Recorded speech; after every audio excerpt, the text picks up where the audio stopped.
What's happening, good people? It's your boy Beautiful Mind reporting to you live from Lil Wakanda Studios. This story is going to be about me and my grandfather, and me having beef with my grandfather, and then he died. For the story, I want to give it to you in a specific way. My grandfather's passed, of course, so I want to make sure that I at least give a background on who this man was to be fair in telling the story and to give you some context. So I'm going to give the background of who he was, the background of our relationship, and then I'm going to progress from there to tell you about the beef and what I learned from that whole situation. Let's get it. Background on who he was. My grandfather's full name was Henry Sype Easley. His middle name is spelled Sype. That's going to be important for later. Let me get the death certificate and tell you some specifics. He was born on December 8th, 1928. That's interesting too because that means that me and him are 7 days apart. I was born on December 1st, he's born on December 8th. Also makes sense because I have some tendencies that he had as well. So and then he died on March 28th, 2015. So that's almost 7 years from now. From this point. That's about 7 years ago. My grandfather came from a good number of brothers and sisters. I don't know the exact number because honestly, my family isn't really that close. I know over time I met some of them, but some of them I met when I was a kid, so I don't have that recollection and I don't have a strong fabric of that relationship, so I can't really tell you for sure how many of them and all of that, but I do know they all were successful in whatever they chose to do, and they all ended up owning land, a fair bit of land throughout Talladega, Alabama. The death certificate says that my grandfather finished 12th grade. I remember him telling me that he didn't finish 7th grade, or the highest grade that he finished was 7th grade. And now if you would have ever seen how my grandfather wrote, he had a very rickety writing style. It was very choppy, as if he was a young kid still learning how to smooth their letters, like smooth your A's and write a K without it being chopped apart whenever you need to make the two slanted sticks. So I don't we're gonna go with what the death cert says, but I don't have that recollection. I remember him telling me that he didn't finish higher than 7th grade. He ended up joining the U.S. Navy, and at the point where he finished, he was ranked as an E9. And from what I understand, the E9 is Master Chief Petty Officer, and it's one of the highest rankings that an enlisted man could achieve. Now, if there's anybody watching this that was in the U.S. Navy or in the military, and you better understand these rankings and you can give us a better explanation for it, please feel free to put that down in the comments to share for everybody else that may be watching, and including me. I'd love to get more information on this. We would be grateful for your contribution. So for those of you, thank you in advance. After that point, he was always referred to as either Sype or the Chief or Chief. That's when people would come around the corner, come up to the property, come see him, and be like, I was looking for the chief. Is the chief here? I was coming to see the chief. Or they'd be like, yeah, I was looking for Sype. Is he around here? Yeah, hey, Sype, what's going on, Sype? So I never heard anybody call him Henry. I don't think anybody called him Henry. And I knew his first name was Henry, but I never heard anybody refer to him as that. Some people that didn't know him, they say Mr. Easley, but nobody ever called him Henry. He had this interesting way that he would enter a room or call somebody's name. It was never, yeah, excuse me, I was looking for a Jeffrey. Is he available? Nah, my grandfather wasn't that kind of guy. He would first of all, he always wore some type of hat, and usually it was either one of the hats that he had back from whenever he was in the military, or it would be like a cowboy hat with the fins and everything, that large brim and all that. And he come through. He even have the tassels on it. He have nice expensive leather. I mean, leather boots are expensive, and real cowboy boots are that those things aren't cheap. You get some real good ones; they are not cheap. He'll have those. Sometimes he might have a cane with him. Sometimes he might not. But he'd come in. Hey, Calhoun! I said Calhoun. I said Calhoun. Oh, Calhoun. That's how he that's how he would come to somebody's house asking for the person that he's looking for.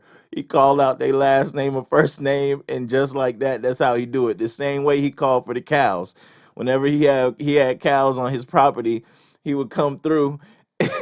He'd come outside and he'd be like, "You cow, you cow, you." that, was, that was my grandfather. That's that's exactly how that man used to sound. So he and his brothers and sisters all ended up owning land in Talladega. They all were really successful, and they became military men. They were teachers, farmers, and medical professionals. So it's really interesting to know that at this point in my life, because coming up, it was just me and my mom, and we didn't have anything. So that was so far removed from my reality. But then to go back and then find out that this is the case, it's just so interesting. And you can see it in the photos. I have a lot of old black and white photos of people that we're related to. If I can, I might do something and to give you guys a little idea of kind of what that looked like. But back in that day, if especially for black families back then, if you were able to afford to take pictures in suits, and you did it next to nice cars or a really nice meal, and everybody was dressed in these nice fabrics and stuff, it typically meant that you guys were pretty fair, like you had some kind of wherewithal. You were doing pretty well in life.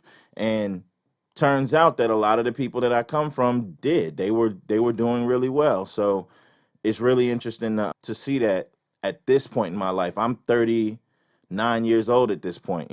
So it was so far removed from my childhood, yet that's the reality. And my grandfather, he was holding it down. When my grandfather left the military, he he has a house in Talladega that he got, and he took to farming. He had cows, pigs, chickens at one point, goats, and then for what he grew, he was growing. He always grew a few collards. He had some collard greens out the back of his house, and then there was another plot of land that he was growing some collard greens on. But the collard greens wasn't the mainstay. The mainstay was really he had a lot of corn. He had these cornfields that like there's this point on the property where it used to be a long wooden fence where the cows would sit behind, and then all the way past the cow pasture, it was an entire field of just rows of cornfields all out into the distance. He was raising corn, both yellow meat and red meat watermelon.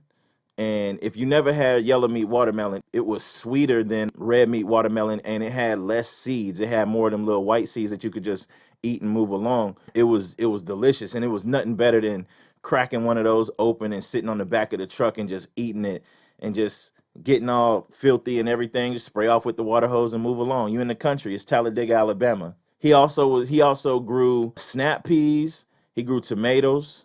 Yeah, that's about it. That's about it. He was growing all that. hmm Now, background on our relationship. The summer I stayed with him when I'm 12 years old. All right. I'm from Pensacola, Florida versus Talladega, Alabama. Now, Pensacola is not a super huge city in comparison to, say, Miami or a New York, but it's definitely city in comparison to Talladega, Alabama, and especially at this era. To other people, I might be country, but to my grandfather, I'm a city boy, and that's that's what he called me all the time. He'd be like, "Oh, city boy, yeah, you old city boy. You come out here to the country, you gotta be a tomcat." And I'm 12 years old. Like, yo, fam, I don't I don't really know what a tomcat is. If you could explain and provide details, maybe we can work something out and meet in the middle. However, yes, I'm not from this type of country. You are correct, sir. He always had a thing about he would be on my head about the difference between get and get.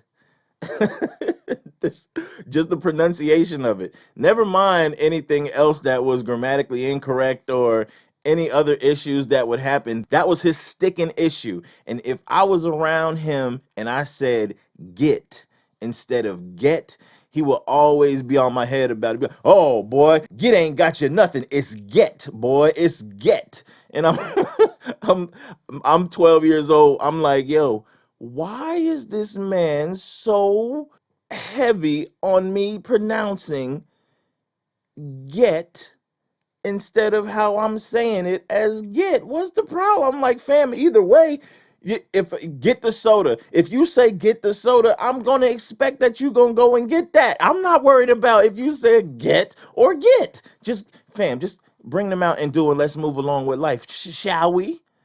No, not with my grandfather. It was get, not get. There's this instance where I'm out in the cornfields with my granddad, with my cousin, or his name is Willie Jr., but everybody called him Hot Shot. I don't even know why people call him Hot Shot. Maybe he was nice at shooting squirrels or something. I don't know. But they called him Hot Shot, so we call him Hot Shot. We're all out in the cornfields some glorious day in the summer. He had a brown Dodge Ram that he used to ride around all the time, and he had it rolled out there too. I remember the truck bed was down, and I'm down in the dirt, and he's got me pulling corn off the corn stalks. Now him and my cousin are sitting in the back of the truck. I'm not even thinking at this point, right this second, I'm thinking to myself, why in the hell am I on the ground pulling corn off the corn stalks, and y'all in the back of the truck looking at me pull corn off the corn stalks? Come on, brother. Regardless, this is how it's going down. So I'm getting it. He showed me how to do it, so I'm getting it. He showed me how to do it, so I'm getting it. Well, if you've ever pulled corn off corn stalks, then you know that also comes with red ants. I'm talking about, if you ever thought that you had a big old mound of ants in front of your yard, the rest of the colony and where they originate from come from cornfields. That's where they be at. I'm 12 years old doing my thing, and I'm looking up because it's corn stalks, and I'm 12. I'm a little boy. So I'm doing my thing, getting the corn up off the corn stalks. I'm following what my granddad say. We getting it going. Corn, baby, corn. Well, little do I know that red ants them decided to invade the entirety of my legs. I'm talking about from the feet all the way up to my kneecaps, is before I find out they are planning this attack. So at the point where I realize it, I don't know if my body chemistry changes or what, but they all start to attack at the same time. And they were like, get him. And so they start going to town and eating me up. I'm losing my mind. I'm like, and I'm, oh, help. Him and my cousin sitting on the back of the truck talking about, ha ha, look at you, boy. Old city boy. Gotta be a tomcat. Gotta be a tomcat. I'm like, fam.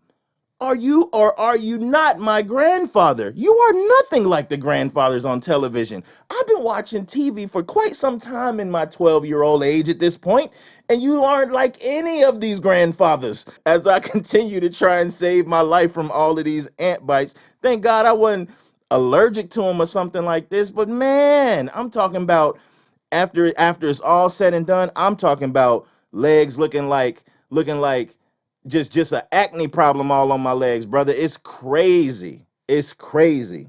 But they just sitting on the back of the truck, just chuckling and getting a good old hefty laugh out of it.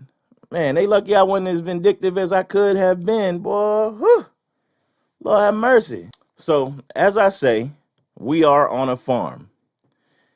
On a farm, you don't start working the farm late in the day. Oh no. It starts early in the morning. You get up before the sun comes out. Oh yeah. Well, I'm from the city. So when my grandfather, the first time I remember the first time he came and woke me up. Now he woke me up the morning he came. He didn't tell me this was gonna happen. It's not like I had no, make sure you go to sleep early, be ready in the morning because we're gonna get up and we're gonna get up real early. We're probably gonna get up like 4 in the morning or 5 in the morning. And we gotta go and we're gonna do some farming and I'm gonna show you a few things. No, I wasn't like that. I went to sleep. This man came into the room. He's standing over me, looking down, talking about, get on up, boys. It's time to go to work. I'm, I've never been waken out of my slumber in this fashion before. So I'm laying down, I'm looking up, and he's towering over me. I'm a little kid, so he's huge to me. And so I'm looking and I'm like, what whatever could be going on? What in the farm filth is this about? He continued, get on up, boy. I remember him nudging me or something like that, and I finally get up. I'm just, my head is all in wrinkles. I'm tripping. I'm like, what is this? And and so that's what happens. It's like 4 a.m. 4 a.m. And my mom then dropped me off to stay the whole summer with this man.